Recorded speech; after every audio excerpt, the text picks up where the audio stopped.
ઓમ નમઃ 12 જ્યોતિર્લિંગ ચાલીસાની રચનાને 1 વર્ષ પૂર્ણ થયું છે. 12 જ્યોતિર્લિંગ ચાલીસાની રચનાના 1 વર્ષની અંદર 2 લાખથી વધુ ભક્તજનો નિયમિત રીતે નિત્ય ઓમ શ્રી 12 જ્યોતિર્લિંગ ચાલીસાનો પાઠ કરે છે. આપને જાણીને ખૂબ નવાઈ લાગશે, પરંતુ ઓમ શ્રી 12 જ્યોતિર્લિંગ કરનાર ભક્તોનો અનુભવ એટલો અદ્ભુત છે કે 12 જ્યોતિર્લિંગનો પાઠ કરતી વખતે એ સ્વયં એ 12 જ્યોતિર્લિંગની જગ્યા પર એ ઉપસ્થિત હોય, એની ઉર્જા એમને મળતી હોય, એનો એ અનુભવ કરે છે.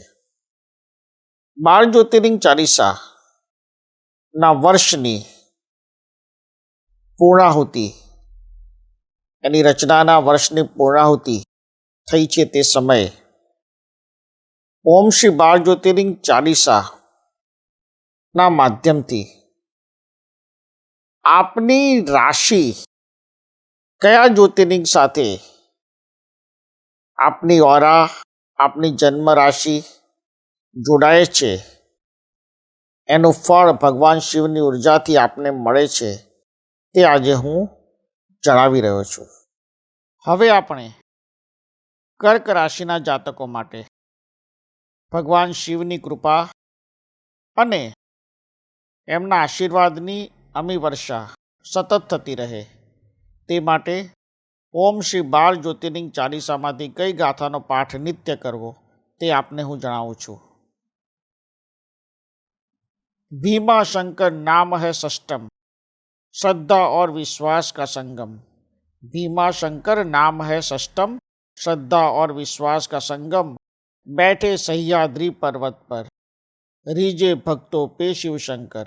बैठे सह्याद्री पर्वत पर, रीजे भक्तों पे शिव शंकर.